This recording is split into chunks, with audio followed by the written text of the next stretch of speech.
Hey guys, here again with another Shirogorov knife. This one is on the Custom Division HatiOn. Now the HatiOn, as for those who are uninformed, is a combination of two models from Shirogorov, the Hati, which is a frame lock knife with a carbon fiber show side, and the Neon, which is the smaller model in the Shirogorov lineup. Now, this knife debuted in 2017 and was really the first time that many people saw the concept of the HatiOn in person. A knife that is of that smaller size with that carbon fiber show side. And because of that, a lot of people were really excited about that. It was kind of something that a lot of people had kind of thought about, it would be really cool, Shirogorov did something like this, or even like a liner lock neon, which a lot of people are still asking for. But again, this knife was really the first time that we saw that, and which is why this model is called the just HatiOn. After this, we had the HatiOn Light, which kind of similarly parallels the whole neon and the neon light, which is the production model. And now we have the Zero lineup of neons, and so we have the HatiOn Zero production knife as well.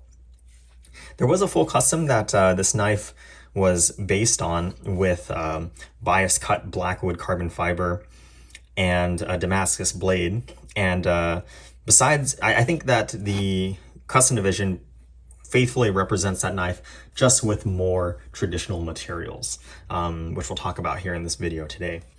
But let's go ahead and start off with a size comparison. Again, this being a neon size knife, it's going to be smaller than an F95, as you can see here. And we'll be right at home next to a Neon Zero. I don't have any of the older Neon Light knives compared to, but as you can see, this being a first generation Neon type design, you can see that when we put the knives butt to butt, the Neon Zero is just a couple millimeters longer, since the Zero backspacer encapsulates the blade when it's closed. But let's go ahead and take a look at the weight. The weight here should be fairly light because it is a neon knife with the carbon fiber scale. But having 3D machine handles and a backspacer, I wouldn't expect to be that much lighter. We have 2.59 ounces. Let's actually go ahead and put it up against this other production knife, the Zero. It's not a neon light, but you can get a rough comparison.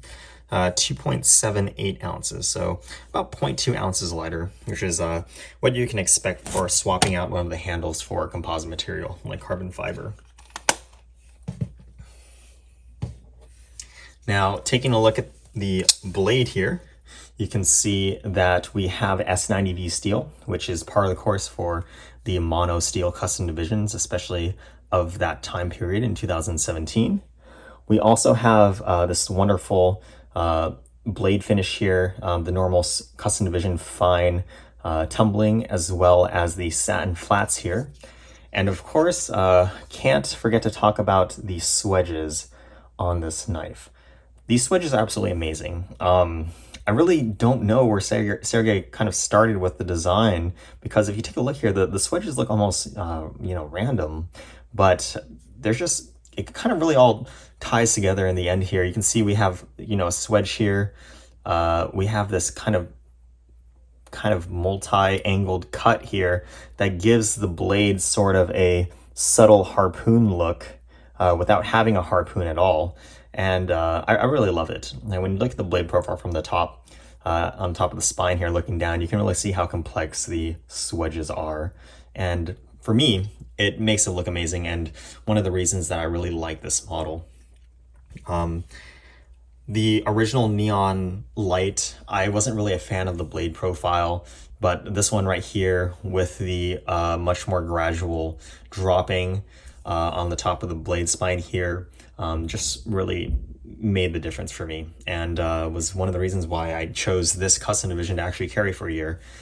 This isn't my knife. This is actually sent in for a friend so that I could take a look at it, so I appreciate that. And I do believe it is a user as well. But I did carry this knife for a year and I absolutely loved it, especially after moving from an F95 size knife. It was really nice to get something in the pocket that definitely weighed less. Now, taking a look at the handle here, you can see that we have this beautiful blue weave carbon fiber. Now, the blue isn't immediately obvious, especially when you compare it to some of the production knives. And I think one of the reasons for that is that there is no milling that's actually done on the show side here. The carbon fiber is contoured. Both of the handles are contoured, but it is completely flat with no milling here. And I really think that the milling helps the color pop, especially on, you know, the production Hatis or the F3s and stuff like that. So, but you can see here that the carbon fiber, I think, is a little bit different. The weave seems to be a little bit bigger. The weave seems to be a little rounder on the edges here than what we normally see. And I think it's a really nice look. This one has kind of a streak of blue going on here in the middle that's really strong. But I absolutely love the blue carbon fiber, and I think it really ties in with the blue theme of this knife in general. We also have the blue anodized titanium pivot collars here with that faux index screw that you expect on the custom divisions of this time period. And moving on the back here, we also have the inverted screw. And I believe this is really the first time that we see this screw being used. And that really threw people for a loop. Nobody likes proprietary hardware, but Shirogorov really prides himself on making all the pieces of their knife in-house besides the ball bearings for the production knives. And this screw is definitely no exception here. We have anodized blue titanium, which is softer than the normal steel screws and is even more prone to marring if you don't have the proper tools to disassemble it. And at the time this knife came out, nobody had even heard of the tools being used for this.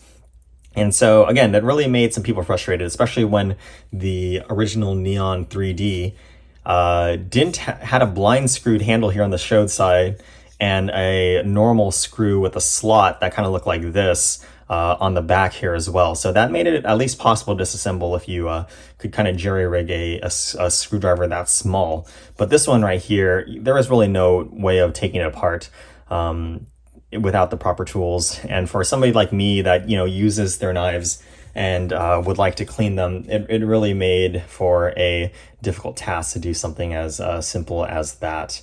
I actually ended up making my own tool out of a Weehaw bit, having a friend machine it for me. But for other people, they were just kind of shit out of luck there. And so there are a couple HatiOns with some messed up screws here just because, you know, they tried to attempt to take it apart with not the right tools, which, again, this being titanium is really not a good idea. Now, on the back here, you can see as well, we have the logo, the Shirogorov logo.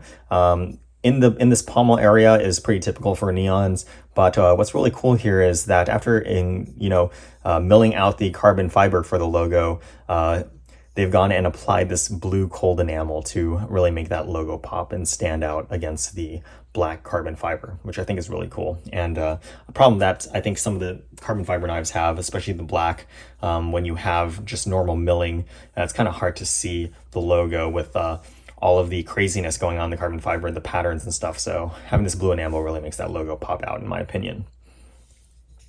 Now, moving on to the lock side here, you can see that there actually is some texturing on this handle if you take a look really closely. This milling I think is even finer than what we see on the F5 silk and that typical silk machining, and is not done as deeply either. So you get this really interesting tactile feel when you run your fingers over the knife, not so much when you're grabbing the knife, but again, it's very subtle, and I think it's very well done, and really shows off the mastery of the machining here on the knife. It also catches the light in a wonderful way, as you can see here in the video. Again, we also have the pivot collar, and the clip and backspacer are done in this beautiful anodized blue. And I really like the fact that they didn't do any tumbling or anything before or after anodizing. So we get these really nice vivid blues, and the shininess just really comes through, especially in the light here. And I think it makes for a very classy knife combined with this this wonderful light patterned milling here on the handle. Like the Neon 3D, there is no milling on the wave portion here, and of course the wave continues on the lock side as well. We also have a CD lock bar insert screw that has the Shirogorov Pac-Man style screws. Up until this point, I want to say just a few years ago, they really started to put these screws on the Custom Division knives as well. So there are some early Custom Division knives that have just normal Torx screws for the lock bar insert. On this backspacer here, you can see just like the Neon 3, we have a more typical gear pattern. Typical because I believe on the Neon Light, which was a production Neon at the time, we just had a couple of notches here, which is something that I think people really didn't like. They wanted a more normal geared backspacer like this. And so it's kind of nice to see that on the Custom Division and 3D Neon at least. One thing I forgot to note here is that this knife has no jimping on the spine, which I think is something that I really had missed going from a production knife that they pretty much all have jimping besides the really basic models to this Custom Division. And I really think that's to make room for all this swedging here and to kind of draw attention to that. But I did notice that on the full custom HatiOn and also the Custom Division HatiOn that Sergey had for his wife had some jimping in a very interesting location up here in front on the blade spine. And I really think that was for, detailed cuts where you're holding the knife like this. It wasn't jimping in the normal location as you would expect it to be, but just an interesting note and something that I did wish for when I was carrying this knife for a year. This knife is on single row roller bearings, like pretty much all other Custom Division knives. And as you can see here, we do have milling on the titanium on both sides as well. There's very light milling on the carbon fiber and much deeper milling on the titanium lock side, as you can see here. Otherwise, that's it for the features of this knife. Again, this is one of my favorite Custom Divisions. I would say that's actually my favorite tied with the F5 Silk Slim. And again, I just have some sentimental attachments for this model because I had carried it for a year. And it carries absolutely well. The Neon clip, honestly, a lot of people didn't like this old style Neon clip. I absolutely loved it, especially in comparison to the Neon Zero. I just think that the fact that it kind of, has this really nice chamfer here and it goes all the way to the end of the handle and integrates quite well with the angles of the knife. Just to me, aesthetically looks better than what we see on the Neon Zero, where we have this gap here. And I think the design flows much better on the original Neon clip. But I do understand that some people like the faceting here and the better retention on the Neon Zero, despite some of the earlier Zeros having too much retention. That seems to have been fixed, by the way. But I really do love this knife, and I think it makes for an excellent carry if you choose to, have a knife, a really nice Custom Division knife that you want to carry. Again, it carries very well. The S90V pretty much didn't go dull. I was cutting a lot of boxes for packages I was getting, doing some light food prep as well, mostly fruit and some vegetables as well. This knife really shone for those purposes. And again, it's one of the reasons why I really like this model here. I think that a lot of these older Custom Divisions, again, with all the newer ones having all these fancy materials, have been underappreciated in recent years, but they've also been making a comeback. Knives like the F5 Silk Slim will, I think, always be popular because of the uniqueness of that knife compared to other F95s, both production and Custom Division. But this knife, I think, will always be my favorite Custom Division. And unless something crazy comes out, which, you never know. The Custom Division knives have been getting better and better every year. But I do love this one. And I'm really glad that I've had the chance to do a proper kind of close-up and do a nice knife notes video on this. So I hope you guys have enjoyed this as much as I have. And I'm looking forward to seeing you guys in the next video. Have a great day.